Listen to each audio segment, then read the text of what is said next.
के लिए वो जैसे ही आगे बढ़ा, उसका पांव एक धाती चीज से टकराया और जब उसने मिट्टी हटाई तो वहां जमीन में धंसा हुआ एक जंग आलूद मगर मजबूत लोहे का पिंजरा बरामद हुआ, जिसके अंदर एक निहायत ही नहीफ, झुर्रियों भरे चेहरे वाला और सफेद लंबी दाढ़ी वाला बूढ़ा जिन कैद था, जिसकी आंखों में सदियों की थकन और बेबसी थी। आकिब को देखते ही उस बूढ़े जिन ने थरथराती आवाज में पुकारा, ए नेकबख्त इंसान, मुझ पर रहम कर और इस कैद तन्हाई से मुझे निजात दिला, क्योंकि मैंने सैकड़ों साल इस पिंजरे में अपनी खताओं की सजा काटते हुए गुजार दिए हैं और अब मुझ में मजीद ताकत नहीं रही कि मैं इस कैद को बर्दाश्त कर सकूं। आकिब, जो कि फितरतन नर्म दिल था, उसने खौफ और हैरत के मिले जले जज्बात के साथ पूछा, ए बुजुर्ग सूरत जिन, तुम इस हाल को कैसे पहुंचे और किसने तुम्हें इस लोहे के पिंजरे में कैद किया है? जिन ने एक लंबी आह भरी और कहने लगा कि मेरी दास्तान बहुत तवील है, मगर इसका खुलासा यह है कि मैंने अपनी जवानी के नशे में आकर गुरूर का रास्ता इख्तियार किया था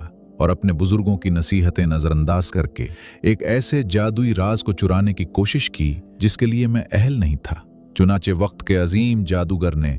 मुझे इस लोहे के शिकंजे में जकड़ कर यहाँ दफन कर दिया था और ये शर्त रखी थी कि जब तक कोई खालिस नियत वाला इंसान मुझे यहाँ से निकाल कर अपनी अकल का सबूत नहीं देगा, मैं आज़ाद नहीं हो सकूंगा। आकिब ने जब ये सुना तो उसके दिल में हमदर्दी की लहर दौड़ गई, लेकिन वो ये भी जानता था कि जिन्नात के मामले में एहतियात लाजिम है, इसलिए उसने सोचा कि पहले इस जिन की नीयत को परखा जाए और फिर कोई फैसला किया जाए। उसने जिन से कहा, मैं तुम्हें आज़ाद तो कर सकता हूँ, मगर मुझे डर है कि कहीं तुम बाहर निकलकर अपनी पुरानी आदत पर न लौट जाओ और इंसानी बस्तियों के लिए वबाले जान न बन जाओ। बूढ़े जिन ने रोना शुरू कर दिया और कसम खाई कि वो अब सिर्फ नेकी और खिदमत का रास्ता अपनाएगा और आकिब को वो तमाम पोशीदा खजाने दिखाएगा जिनका जिक्र सिर्फ कदीम किताबों में मिलता है। आकिब अभी इसी सोच में गुम ही था कि अचानक जंगल में एक जोरदार बगोला उठा और परिंदे खौफजदा होकर उड़ने लगे, जैसे कोई बड़ी तब्दीली आने वाली हो। और इसी लम्हे आकिब ने महसूस किया कि इस पिंजरे पर लगी हुई मोहर धीरे धीरे पिघल रही है, जो इस बात की अलामत थी